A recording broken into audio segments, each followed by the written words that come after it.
तुम जितनी तैयारी कर रहे हो, तुम्हें क्या लग रहा है तुम किस चीज के लिए कर रहे हो? पेपर के लिए ना। ये जो हम जितना भी पढ़ रहे हैं, इसके पढ़े जाने के पीछे कारण क्या है? इसके पढ़े जाने के पीछे कारण तो सिंपल है ना, कि हमें एग्जाम देना है। एग्जाम नहीं देना होता तो तुम ये पढ़ते? नहीं पढ़ते ना। अगर एग्जाम में मैथ की बजाय कोई एग्जाम ऐसा दे रहे हो जिसमें मैथ आता ही नहीं, तुम्हें लगता है तुम मैथ पढ़ने आते मेरे पास? और तुम्हें अगर वही एग्जाम देना हो तो नहीं आते ना। तुम मेरे पास सिर्फ इस मजबूरी में हो, या इस वजह से हो, मजबूरी भी छोड़ देते हैं, अच्छा शब्द नहीं है। तुम मेरे पास इस वजह से हो क्योंकि तुम जो एग्जाम देने वाले हो, जिसके थ्रू तुम्हारे को जॉब मिलनी है, उसमें मैथ आता है, इसलिए तुम मेरे पास हो। तो तुम्हारा असली मकसद मैथ सीखना नहीं है, पेपर क्रैक करना है। उसके चक्कर में मैथ सीखना पड़ रहा है। तो तुम्हारा मेन टारगेट क्या है? एग्जाम। तो अगर मेन टारगेट एग्जाम है, तो तुम्हारी करंट सिचुएशन तुम्हारे लिए कैसे मैटर कर सकती है? कोई भी चीज जिसके लिए कर रहे हैं वो होएगा ना। एक किसान अगर फसल लगा रहा है, तो लगाने के लिए थोड़ी लगा रहा है, उसको बाद में वो फसल चाहिए भी तो सही है। तो वो शुरू के दिन से ही उसके ऊपर काम करना शुरू करता है ना। उसको पहले से पता है कि अगर आज पानी नहीं दिया तो कभी फसल नहीं निकलेगी। आज अगर इसमें खाद नहीं डाली तो कल को घास ज्यादा हो जाएगा, कुछ और हो जाएगा। समझ आ रही है बात? तो वो रोज तैयारी आज के लिए नहीं कर रहा, वो उस दिन के लिए कर रहा है जिस दिन घर में फसल आने वाली है। और स्टूडेंट्स के साथ दिक्कत ये है कि वो आज की जिंदगी जी रहे हैं, वो उस वाले को ध्यान नहीं रखते कि किसी दिन एग्जाम देना। मेरे दिमाग में from the very first day हमेशा से ये रहता है कि हम जिस एग्जाम की तैयारी कर रहे हैं, मैं आज उसके लिए पढ़ा रहा हूं। एग्जाम मेरी प्रायोरिटी है, ना कि आज की तारीख मेरे लिए प्रायोरिटी है। बात क्लियर हुई? तो मैं जब क्वेश्चन करवाता हूं तो मैं इस बात का पूरा पूरा ध्यान रखता हूं तुम्हारे लिए, कि मैं उस ढंग का इस्तेमाल करूं ताकि जब मैं पेपर में बैठूं तो मैं उसको एग्जीक्यूट भी कर पाऊं। ये बात मैं क्यों बोल रहा हूं? देखो, क्या अभी जब पढ़ रहे हैं ना, तो अभी वाली तैयारी ना बहुत आराम से चल रही है। अभी तुम्हारे ऊपर कोई प्रेशर नहीं है। तुम एक क्वेश्चन को 5 मिनट दे दो, चाहे 10 दे दो, चाहे 20 मिनट दे दो। कई बार तो कुछ बच्चे किसी क्वेश्चन की जिद्दी में एक एक दो दो घंटे भी दे देते हैं क्वेश्चन पर। कोई फंस जाए तो करना पड़ता है, अटक जाए तो क्या करोगे? होता है ना ऐसा। ठीक बात है। तो आज जो तुम तैयारी कर रहे हो, या आज जो तुम जितना पढ़ रहे हो, उसमें ना टाइम बाउंडेशन नहीं है। और जब टाइम बाउंडेशन नहीं है तो तुम बहुत रिलैक्स होके काम कर रहे हो। और रिलैक्स माइंड बहुत कुछ सोच पाता है, उसके पास बहुत कुछ समय होता है, उसके पास एक्सपेरिमेंट का भी टाइम होता है, सोचने का भी समय होता है। पेपर में जब आप बैठोगे, तो किसी भी एग्जाम में बैठ जाना, आपके पास मैथ के क्वेश्चन के लिए कोई विरला पेपर होगा जिसमें तुम्हारे पास 30 सेकंड 25 सेकंड से ज्यादा समय मिल जाए। कोई कम एग्जाम होंगे जहां एक क्वेश्चन के लिए तुम्हें 1 मिनट या उससे ज्यादा मिल रहा होगा एज पर टाइमिंग।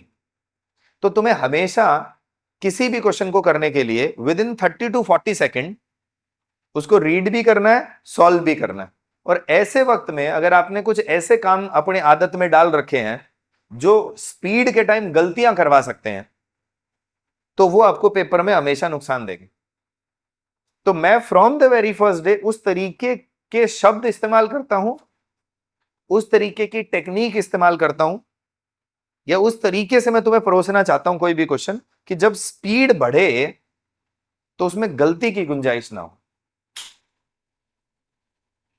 जहां गलतियों की गुंजाइश होएगी, वो पेपर में जल्दबाजी में, अंडर प्रेशर जब आप काम करते हो, थोड़ा प्रेशर तो आ ही जाता है यार पेपर में। अगर 2 क्वेश्चन भी लगातार नहीं हुए ना, तो थर्ड क्वेश्चन बहुत प्रेशर में आ जाता है। तो उस प्रेशराइज्ड इन्वायरमेंट में जब आप क्वेश्चन कर रहे होते हो, तो सोचने का समय कम मिलता है। और जब सोचने का समय कम मिले, ऐसे वक्त में अगर मेरे पास तरीके ऐसे हैं जिनको सोच समझ के ही करा जा सकता है, तो बॉस गलती बहुत ज्यादा होगी। तो आप जब काम कर रहे हो, तो आप किसी भी क्वेश्चन पे इस बात का स्पेसिफिकली ध्यान रखा करो कि आप जब होमवर्क कर रहे हो, कोई क्वेश्चन कर रहे हो, तो उसमें यह भी देखो 2-3 बार करके कि ये मेरे हाथ पे कैसे सेट हो रहा, मैं किस तरीके से करूं कि ये मुझे जच जाए, ताकि आप पेपर के लिए हमेशा रेडी रहो। ज्यादातर बच्चा रिजल्ट दिमाग में रखता है, पेपर दिमाग में नहीं रखता। जबकि तुम्हारे लिए पेपर ज्यादा मायने रखता है, रिजल्ट नहीं रखता। पेपर अच्छा होगा तो रिजल्ट अपने आप पॉजिटिव आ जाएगा, पेपर अच्छा नहीं हुआ तो रिजल्ट अपने आप बुरा ही हो जाएगा। इस बात की थोड़ी सी गहराई समझ रहे हो? जब दिमाग में पेपर होता है ना, तो बंदा सोचता है मैं पेपर में कितना अच्छा करूं, तो वो उसकी परफॉर्मेंस को एनहांस करने का काम करेगा, वो रोज काम करेगा। बट जब दिमाग में रिजल्ट होता है, तो रिजल्ट एक एक्सपेक्टेशन है कि मैं लगूंगा कि नहीं लगूंगा, और वो हमेशा दिमाग को टेंशन देती है। रिजल्ट आपको हमेशा लगता है कि मोटिवेट करता है, बट ज्यादातर वो आपको प्रेशराइज फील करवाता है। ऑन दी अदर हैंड, जो एग्जाम है कि मैं इसको एग्जाम में कैसे करूंगा किसी क्वेश्चन को, या एग्जाम में मैं इसको कैसे परफॉर्म करूंगा, वो आपको हमेशा इंप्रूवमेंट की गुंजाइश देता है।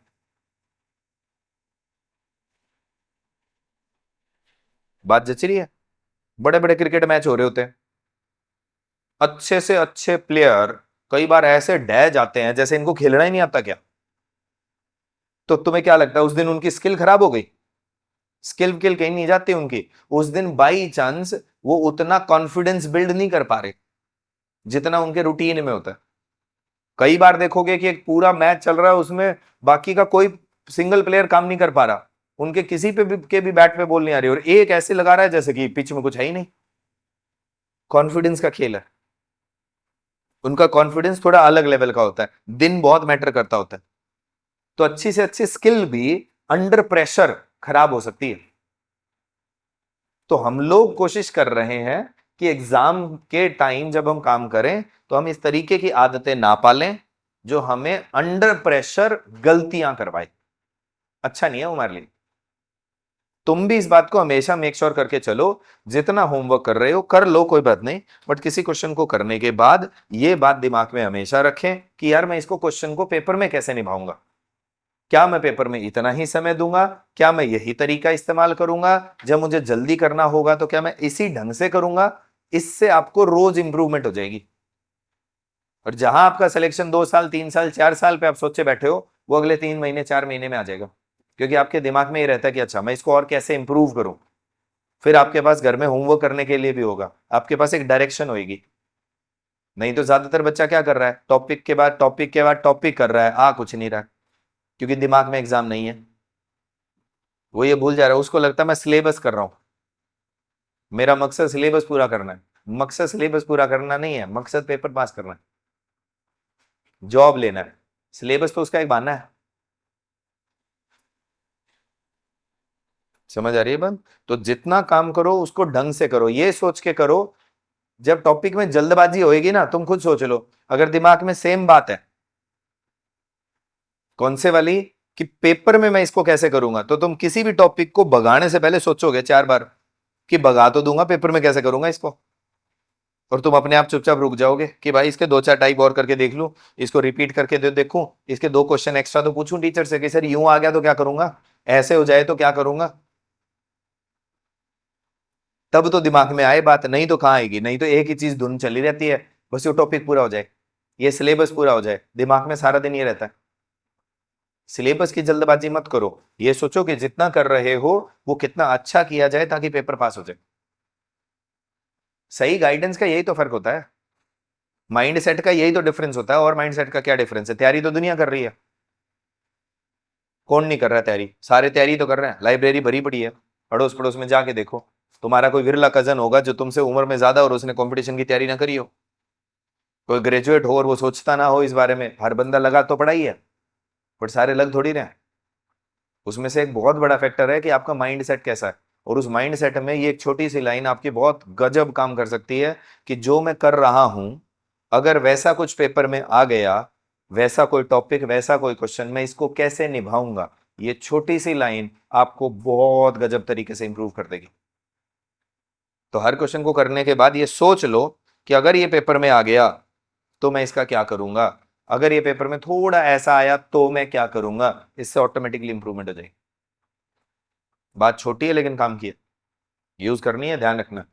इसीलिए मेरे कई तरीके तुम्हें ऐसे लगेंगे कि सर ऐसे क्यों करवा रहे हैं, उस तरीके से ना करवा दें। उसका कारण वही है, मेरे को पता है कि मुझे एट द एंड तुमसे पेपर दिलवाना है, और मुझे वहां चाहिए ये परफॉर्म करता हुआ।